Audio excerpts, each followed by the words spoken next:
Okay, let's talk about what causes L-glutamine deficiency.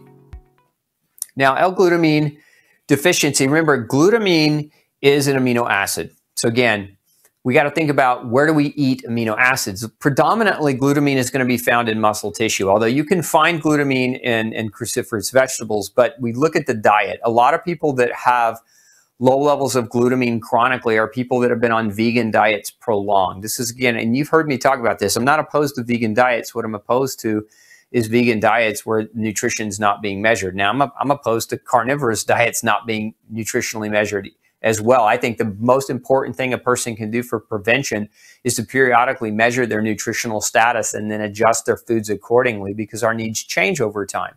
But what else can cause L-glutamine deficiency? Chronic stress is a big one. So chronic stress, why? Why does chronic stress create an L-glutamine deficit? It actually has to do with cortisol. Chronic stress, when we're under chronic stress, we are secreting cortisol at higher quantities than what we would normally make. And cortisol is a catabolic steroid. It will break down your muscle tissue and it will break out that L-glutamine, and then your splanchnic bloodstream will sequester that L-glutamine when you have excessive corticosteroid floating around in your bloodstream. Now, what is the splanchnic nerve, or not nerve, but blood system? It's the blood system to your gut, to your pancreas, to your accessory digestive organs. So all that glutamine from your muscles gets sequestered and it goes towards your digestive tract. And so chronic stress will lead to glutamine pulling from the muscle to fuel the digestive tract. A number of research studies have showed that is what happens under chronic stress. Now, if you're also taking steroids, so maybe you don't have the chronic stress per se, but you're taking an oral steroid like a methylprednisone or a corticosteroid, or doing steroid injections or whatever it might be, you should also know that the same thing's going to happen in those situations where you're taking steroid. It's going to sequester the glutamine from your muscle and drive it to your accessory GI tract organs. And in doing so, it's going to make your muscles break down easier. It's going to make your muscles weaker. It's going to potentially make your muscles ache and hurt. So chronic stress is a big factor. Steroid use is a big factor in depleting your L-glutamine storage. Now, another one, remember L-glutamine, we get L-glutamine from eating protein, right? So protein, where do we find protein? Mostly in animal meats or animal products. It's where we're going to find the richest source of L-glutamine. And so in order to break those down, we need adequate and ample stomach acid. So your stomach acid is important as it relates to you being able to digest the protein to get to the glutamine. Remember, protein is multiple amino acids connected together, but your body, using stomach acid and proteases, breaks and cleaves that protein and breaks it down into its smaller amino acid forms. And if you don't have adequate stomach acid, then you could run into a problem with proper absorption. You could also be taking a medication like an antacid medication that inhibits your stomach acid from forming. So many of you may be taking Pepcid or Tagamet or Zantac or Nexium, like these drugs that suppress acid, or even the antacids like the Pepto-Bismols and some of the other over-the-counter like Maalox that kind of neutralize your stomach acid. Like these things can create a problem with your capacity. So, if you're eating bad and you're just drinking the pink stuff to kind of offset it, you're actually going to end up with muscle atrophy over time as a result of not being able to properly digest your protein and getting to your glutamine and your other amino acids adequately. So it's very common to see people with low stomach acid actually start to develop muscle wasting as a result of not being able to properly break down their protein.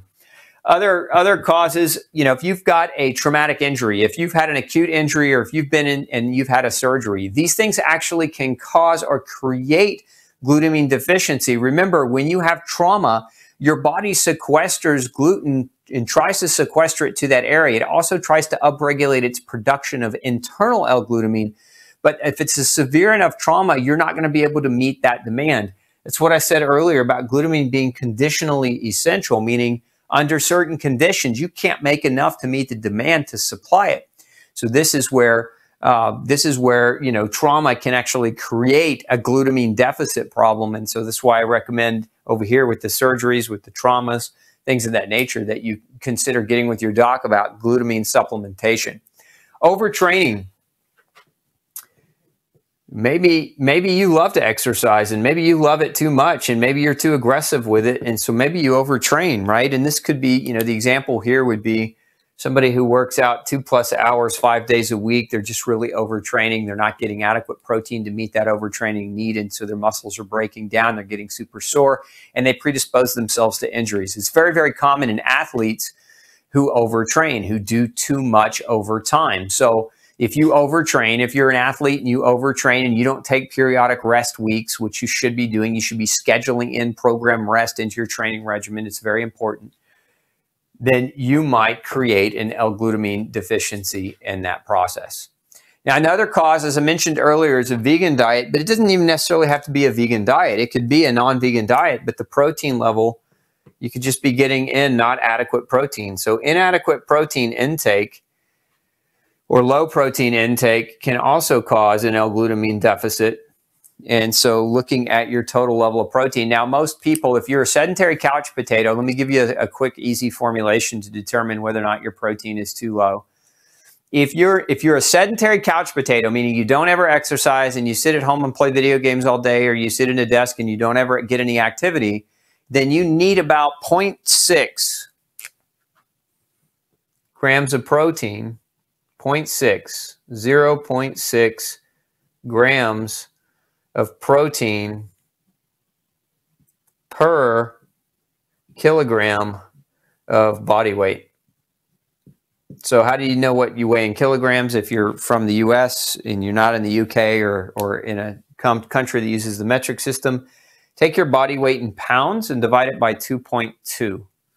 So you just, right here, 2.2, and that'll give you kilograms. And then you can multiply that number by 0.6. And that's how much protein that you should be eating in your food every day to maintain your couch potato status. Now, if you're exercising, if you're moving, if you love to hike, if you like to work out and you like to lift weights, then this number needs to be more like 1.2 to 2 grams of protein per kilogram of body weight. Again, depending on how aggressive that you get to ensure adequate protein intake. So part of this is lifestyle. What kind of lifestyle do you live? How aggressive is your activity? But again, if you're not aggressive in your activity at all, 0.6 is kind of the bare minimum to prevent a frank overt deficit state in your body. Okay, another one, and I've kind of mentioned this, what else causes glutamine deficiency is cancer treatment. So the cancer treatment itself, we know, sucks the glutamine. So if you're undergoing cancer treatment, again, it's very important that you have a conversation with your oncologist or with your doc. Say, hey, look, while we're doing this treatment, is there any way, is my tumor, is my cancer the type of cancer that's going to be fed by glutamine, or is that safe for something that I can take? Now, many of you may be scoffing and saying, there's no way I would allow for chemoradiation. We're not talking about cancer treatment tonight, so then maybe we'll do that another topic another day. But if you're undergoing cancer treatment and you're not on L-glutamine, talk to your oncologist about that, because that could be make a very, very big difference in your capacity and ability to recover. Now, additionally, what else can cause a glutamine deficiency is an inflammatory bowel problem. So, IBD. What does that stand for? Inflammatory bowel disease. What does that mean? That means diseases like celiac disease. Those of you who follow me on Gluten-Free Society, we've been talking about gluten-induced inflammation in the GI tract for almost 20 years now. And inflammatory bowel disease, celiac disease is one of those. As a matter of fact, studies show that in celiacs, glutamine actually helps increase the size and the height of the villi. So glutamine, very, very helpful, can be a very, very helpful aid in the recovery of trying to overcome celiac disease for those that have maybe gone grain-free or gluten-free, and they're trying to help their villi repair and heal so that they're not malnourished going into the future. L-glutamine might be right up your alley. Now, also Crohn's disease, which is an inflammatory bowel disease, and ulcerative colitis. Ulcerative colitis typically affects the left side of the large intestine. Crohn's typically affects the right side of the large intestine and the distal small intestine. So if you've got those types of diagnoses that you've been given by your doc, those are things that we know for certain can contribute to L-glutamine deficiency. And so you might want to ask your doctor to measure your L-glutamine, or to, give you a suggestion on how much L-glutamine that you should be taking. Okay, let's talk next about food sources of L-glutamine. I mentioned earlier, it's an amino acid, right? So as an amino acid, it's protein, or protein building block. So we want to understand that getting adequate L-glutamine is generally going to be found in meats. So organ meats, beef, chicken, liver, fish, all great sources. Eggs, a great source of L-glutamine. There's a lot of L-glutamine. Just eating 2 eggs a day is going to get you a lot of L-glutamine, a couple grams worth of L-glutamine in your diet. We can also get L-glutamine, though, from, so I said eggs and meats. We can also get it from cruciferous veg. So that's, your sauerkraut is a really great source, but so is just plain cabbage. You don't have to actually take it and ferment it. It's a good source either way. You can also get it from broccoli and cauliflower. You can also get L-glutamine from asparagus. So good sources. Now, I will mention one other, and that is if you're doing any dairy at all, which is, if you're going to do dairy, I recommend, first of all, that you get tested for dairy allergy, because there's a lot of crossover between gluten and casein, which is the name of the protein found in dairy. And so many people with gluten problems don't do well with dairy at all. So if you're gluten sensitive, this may not be the best advice for you. But if you're not, or if you are, some people can tolerate A2 milk. It's a different genetics that comes from a different kind of cow. There's what we call A1 milk, and then there's what we call A2 milk. Now, most commercial milk in the grocery store, when you go to the store, is produced from A1 cows. And research shows that A1 dairy, actually, there's some linkage to autoimmune disease, whereas not so much with A2. So if you're going to do this to get glutamine, it needs to be A2 cows. Okay, and that would be milk is a great source of L-glutamine as well. So again, if you don't have access to A2 milk, don't go buy milk off the shelf because it's probably not worth it for you. And if you haven't watched my archive show on the dangers of dairy and all the other things around dairy that you should really be aware of before you make an attempt at bringing dairy into your diet at all, you need to go back and watch that episode. Gluten versus dairy is the name of that episode, and we may be able to get a link up for you on that if you want to go back and watch it. Other sources of L-glutamine, but not as strong of a source, are nuts. So eating nuts, and some lentils contain L-glutamine. But again, if you're struggling with digestive issues, the lentils are hard to digest. Sometimes the nuts can be a problem for people with autoimmune disease, particularly almonds. So you've got to weigh it as to who you are and what you're going to react and what you're not. But, again, these are some of your best food-based sources of L-glutamine.